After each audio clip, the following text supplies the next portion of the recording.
എന്തുകൊണ്ടാണ് നോറ പറയുന്നത് കേൾക്കാൻ ജാസ്മിൻ തയ്യാറാവാത്തത് എന്ന്.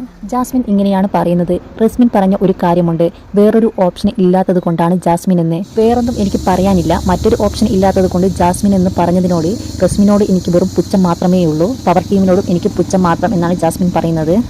ജാസ്മിൻ പറയുന്ന മറ്റൊരു കാര്യം കൂടിയുണ്ട്. അന്ന് ആ ആക്ട് സംഭവിച്ചപ്പോൾ റസ്മിൻ വന്ന് സോറി പറഞ്ഞപ്പോൾ ഞാൻ മനസ്സുകൊണ്ട് ആക്സെപ്റ്റ് ചെയ്ത ഒരാളാണ്. എനിക്ക് അവളോട് യാതൊരു പ്രശ്നവും ഇല്ലാതെ തന്നെ ഞാൻ ആ സോറി ആക്സെപ്റ്റ് ചെയ്തിട്ടുണ്ട്.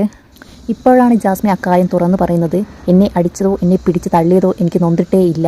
അവളാണ് അത് ചെയ്തതെന്ന് എന്നെ വേദനിപ്പിച്ച കാര്യം. റസ്മിൻ ആയതുകൊണ്ട് ഞാൻ അവിടെ സ്റ്റക്കായി പോയി എന്നാണ് ജാസ്മിൻ പറയുന്നത്. മറ്റുള്ള ആരെങ്കിലും ആയിരുന്നെങ്കിൽ ഞാൻ റിയാക്ട് ചെയ്തേനെ എന്ന് കൂടി പറയുന്നുണ്ട്.